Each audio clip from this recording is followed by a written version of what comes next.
திருமகள் தேடி வந்தாள் பகுதி 50. சிவக்குமார் மனதில் என்னென்னவோ எண்ணங்கள் ஓடிக்கொண்டிருந்தன. சொக்கலிங்கம் தலைமறைவான விஷயம், ராஜாங்கம் கைதான விஷயம், அதைத் தொடர்ந்து நீலவேணி தனிமையில் புலம்பிக் கொண்டிருந்தது. இவன் சென்று ஆறுதல் சொன்னது. நிர்மலா அதை தூரத்திலிருந்து கவனித்து கொண்டிருந்தது. அனைத்துமே ஒவ்வொன்றாக அவனது நினைவலைகளில் வந்து வந்து சென்றது. அன்று சிவக்குமார் வீட்டுக்கு வராமல் மாணிக்கம் இனிப்பு கடையின் உள்ளே இருக்கும் அவனுக்காக ஒதுக்கப்பட்ட அந்த அறையில் அமைதியாக ஓய்வெடுத்தான். நீலவேணி மனநிலை வேறு விதமாக இருந்தபொழுது அவளை பார்த்து ஆறுதல் சொல்வதற்காகத்தான் சென்று விட்டு வந்தது சரியா தவறா என்று கூட அவன் யோசிக்க முடியாது. ஏனென்றால் நீலவேணியும் சிவக்குமாரும் சிறுவயதிலிருந்தே ஒன்றாக பழகி வளர்ந்தவர்கள். இரண்டு வீட்டின் சூழலும் வெவ்வேறு விதமாக இருந்தாலும் கூட அவர்களது பழக்கம் என்பது நிச்சயம் எல்லோருக்கும் தெரிந்த ஒன்றுதான். ஆனால் இன்றைய நிலையில் அவன் நீலவேணியை தன்னுடைய சுய லாபத்துக்காகவோ நீலவேணியின் உணர்வுகளுக்காகவோ மதித்து அங்கே செல்லவில்லை. சொக்கலிங்கம் மாமாவிற்கு என்ன ஆயிற்று? சொக்கலிங்கம் தவறான ஆள் என்பது மற்றவர்களின் கண்ணோட்டமாக இருந்தாலும் கூட சிவக்குமாரை பொறுத்தவரை சொக்கலிங்கம் என்பவர் தனது தாய்மாமா ஸ்தானத்தில் இருந்தவர். உண்மையிலேயே தனது தாய் மாமனான கணேசமூர்த்தி, அதாவது பரிமளத்தின் அண்ணன், எப்பொழுது தனக்கு நினைவில்லாத ஒரு சூழலில் இறந்துவிட்ட பிறகு அதே இடத்தில் வைத்து தாய் மாமனாக சொக்கலிங்கத்தை கொண்டாடியவன்தான் இந்த சிவக்குமார். சிவக்குமாரது முழு எண்ணமும் தினேஷின் அக்கா பிரபாவதி திருமணத்தின் போது மண்டபத்தில் போலீஸ் வாகனம் வந்து அவ்வளவு அவசரமாக கைது செய்ய வேண்டிய சூழல் என்ன, தன்னுடைய புகாரை தாண்டி வேறு யாராவது அழுத்தம் கொடுத்திருக்கிறார்களா என்று யோசிக்க ஆரம்பித்தான். அவனுக்கு ஒன்றுமே பிடிபடவில்லை. இது எல்லாவற்றையும் தாண்டி ராஜாங்கத்தை போலீசார் கைது செய்தது அவனுக்கு மேலும் அதிர்ச்சியாகவும் புரியாததாகவும் மற்றும் புதிராகவும் இருந்தது. ராஜாங்கத்தை பொறுத்தவரை ஒரு நெல் அரவை மில் வைத்திருக்கிறார், பெரிய அளவில், அவ்வளவுதான். அதை அவர் காலகாலமாக செய்து வருகிறார். அவரது மகன் ஜீவன் அப்படி வளர்ந்துதான் வெளிநாடுகளுக்கெல்லாம் சென்று மறுபடியும் இங்கே வந்த நிலையில் ஏதோ ஒரு சந்தர்ப்பத்தில் நீலவேணிக்கு திருமணம் செய்ய ஏற்பாடு செய்யும் அளவிற்கு போனது. இந்த சூழலில்தான் சொக்கலிங்கம் ஜீவனிடம் மெதுவாக பேசி ஒரு ஸ்வீட் ஸ்டால் வைப்பது தன்னுடைய ஒரு சூழல், தன்னுடைய லட்சியம் என்று அவன் கூற, ஒரு பரபரப்பான ஏரியாவில் ஸ்வீட் ஸ்டால் வைப்பது தான் என்னுடைய லட்சியம் என்று சொன்ன அந்த லட்சியம் நிறைவேற நான் உதவி செய்கிறேன் என்று ஜீவன் சொக்கலிங்கத்திற்கு ஒரு வாக்குறுதி தருகிறான். ஏதோ ஒரு சந்தர்ப்பத்தில் வாக்கு பொய்த்து போனது. அதற்கு காரணம், அதற்காக பார்த்த இடம் நல்ல சிவத்தின் பாரம்பரிய இடம். ஏதோ ஒரு கொடுக்கல் வாங்கல் பிரச்சனைகள் காரணமாக நல்ல சிவத்தின் அக்கா சிவமாலையும் நல்ல சிவமும் பேச்சுவார்த்தை இல்லாத ஒரு சூழலில் ஒரு தூரத்து தம்பியின் உதவியுடன் சிவமாலை ராஜாங்கத்திற்கு அந்த நிலத்தை விட்டு கொடுக்கிறார்.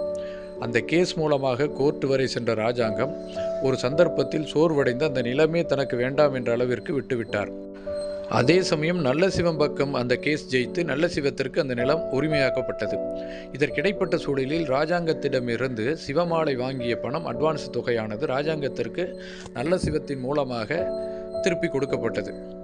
ஆனாலும் கூட ஏதோ ஒரு பிரச்சனை தொடர்பாக அந்த நிலம் சம்பந்தமாக ராஜாங்கத்தின் மீது இன்னும் கேஸ் போய்கொண்டிருப்பது போல் ஒரு தோற்றம் இருந்து கொண்டிருந்தது. இந்த நிலையில்தான் கல்யாண மண்டபத்தில் ராஜாங்கம் கைது செய்யப்பட்டிருக்கிறார். ஆனால் சொக்கலிங்கம் அங்கிருந்து தலைமறைவானது எல்லோருக்கும் தலைவாசல் சிவலிங்கம் மற்றும் கணேசமூர்த்தி விபத்தின் காரணமாக இருக்கலாம் என்று அப்பட்டமாக யோசிக்க வைத்தது. அதற்கும் ராஜாங்கத்திற்கும் என்ன தொடர்பு என்று அனைவருக்கும் சற்று குழப்பமும் மேலிட்டது. இந்த நிலையில் நீலவேணியை சென்று சிவக்குமார் ஆறுதல் சொல்லிவிட்டு வந்திருக்கிறான்.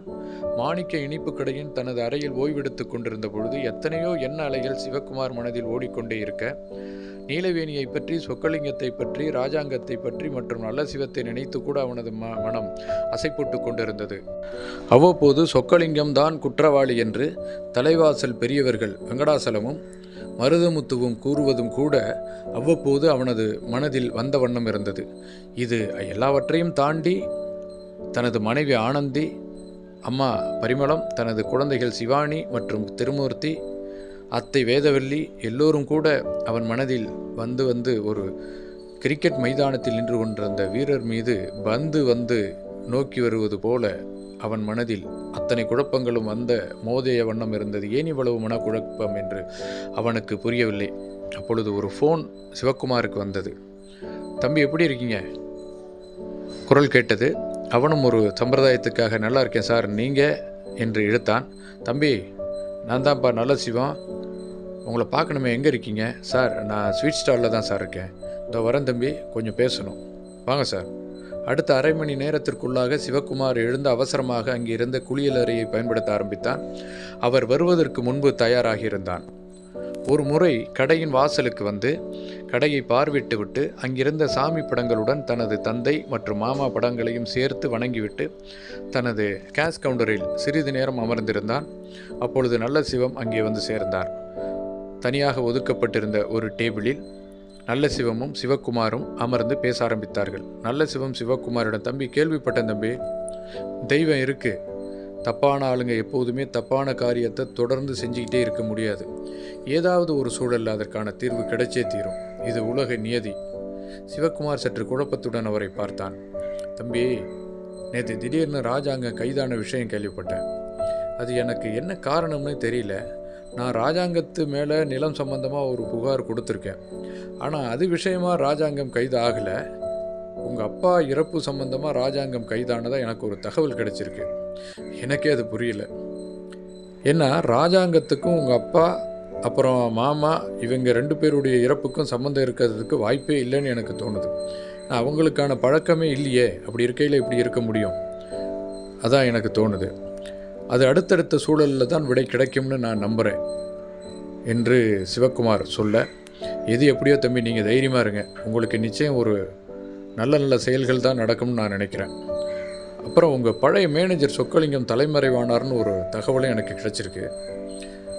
அதில் எந்த அளவுக்கு நம்பிக்கை இருக்குது அப்படின்னு சொல்ல முடியாது. ஆனால் என்னை பொறுத்த வரைக்கும் சொக்கலிங்கம் அப்படிங்கிறவர் குற்றவாளியாக இருந்தாலும் கூட அவரை இயக்கிறதுக்கு வேறு யாராவது ஒருத்தர் கூட இருப்பாங்களோ அப்படிங்கிற மாதிரி எனக்கு தோணுது.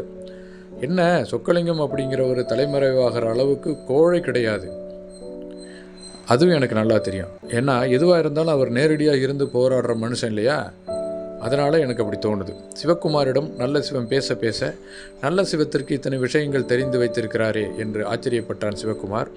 ஆனால் அதே நேரம் நம் குடும்பத்தின் மீது இவர் ஏன் இவ்வளவு அக்கறை எடுத்துக்கொண்டிருக்கிறார் என்ற சந்தேகமும் எண்ணமும் அவனுக்கு இடாமல் இல்லை. எது எப்படியோ பார்த்து கொள்ளலாம் என்று நினைத்து கொண்டிருந்த பொழுது நல்ல சிவத்திற்கு விழுப்புரம் உதவி காவல்துறை ஆணையர் ஃபோன் செய்தார். நல்ல சிவம் சிவக்குமாரிடமிருந்து விடைபெற்று கொண்டு விழுப்புரம் உடனே விரைந்தார். அதே சமயம் உதவி கமிஷனர் அவர்கள் நல்ல சிவத்தின் அக்கா சிவமாலை நிலத்தை ராஜாங்கம் எழுதி வாங்கியது தொடர்பாக முன்பு அளித்த புகாரின் அடிப்படையில் கைது செய்ய இருக்கிறோம். ஆனால் வேறு ஏதோ ஒரு புகாரின் அடிப்படையில் ஏற்கனவே அவர் கைதாகி இருக்கிறாரே, அவர் வெளியே வந்தாலும் கூட இதன் அடிப்படையில் அவர் கைதாக வேண்டிய சூழல் வரலாம் என்று கூறுகிறார். அப்போது நல்ல சிவம் இடையூறு செய்த வகையில், ஐயா வேண்டாம், நான் எங்கள் அக்காவோட இந்த புகாரை மொத்தமாகவே நான் வாபஸ் வாங்கிட்டேன், மறுபடியும் ஏதாவது மிச்சம் மீதி இருந்தாலும் நான் வாங்கிக்கிறேன், அவரை விட்டுருங்க தயவுசெய்து. ஏன்னா நாங்கள் ஒரு நிலம் வாங்கியிருந்தோம், அந்த நிலம் சம்பந்தமாக இருக்குது. இல்லை சார், ராஜாங்கம் ஏற்கனவே ஒரு புகாரின் அடிப்படையில் கைது செய்யப்பட்டிருக்கிறாரு, ஆனாலும் கூட ஒரு முக்கியமான புகார் இருக்குது, அது உங்கள் நிலம் வாங்கியது சம்பந்தமானது. சொக்கலிங்கம் குடும்பத்திற்கு சொந்தமான நிலத்தை ராஜாங்கம் ஏதேதோ முறைகளில் கைப்பற்றி இருக்கிறாருன்னு அந்த புகாரில் இருக்குது. இதை நாங்கள் விசாரிச்சுக்கிட்டு தொடங்கினோம்னா அப்புறம் மீண்டும் கைது உத்தரவு வரலாங்கிறதுக்காக தான் உங்களை வர சொன்னேன். அதுதான் சார், மறுபடியும் சொல்கிறேன், உறுதியாக சொல்கிறேன், நல்ல சிவம் மீண்டும் கைது ஆகாமல் பார்த்துக்கிறதுக்கான சூழலை நீங்கள் உருவாக்கி கொடுங்க. நான் என்ன செய்யணுமோ நான் அதை செய்கிறேன். ஏன்னா ஒரு நிலம் அது முடிஞ்சிருச்சு, பிரச்சனை இல்லை, நாங்கள் நிம்மதியாக இருக்கோம் என்று வெளியே வந்தபோது அங்கே ஜீவன் நின்றிருந்தான். நல்ல சிவம் ஜீவத்திடம் சென்று, தம்பி, உங்களுக்கும் எனக்கு எந்த விதமான குடும்ப பகை இல்லை, எங்களுடைய பூர்வீக சொத்து நீங்கள் யாரோ சொன்னாங்கன்னு தெரிஞ்சிக்காமல் வாங்கிட்டீங்க, அதனால் உங்கள்கிட்டருந்து நாங்கள் மீட்டுட்டோம், அவ்வளோதானே.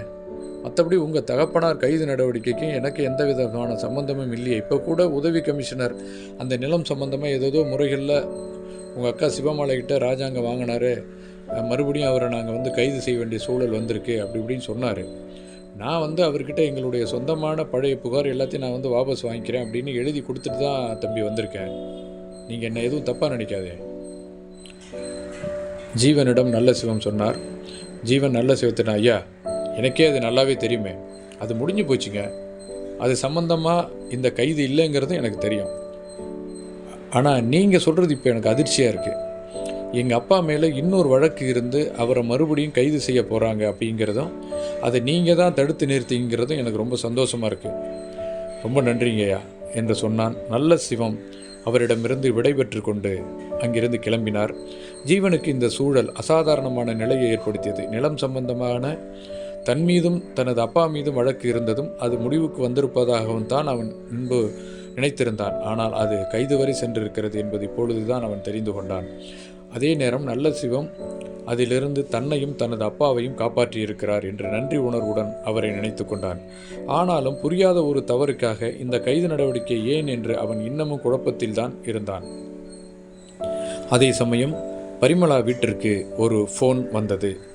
இந்த முறை எடுத்தது ஆனந்தி அல்ல, பரிமளாதான்.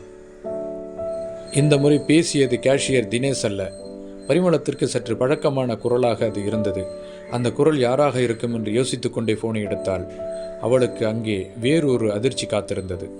திருமகள் தேடி வருவாள் பகுதி 51.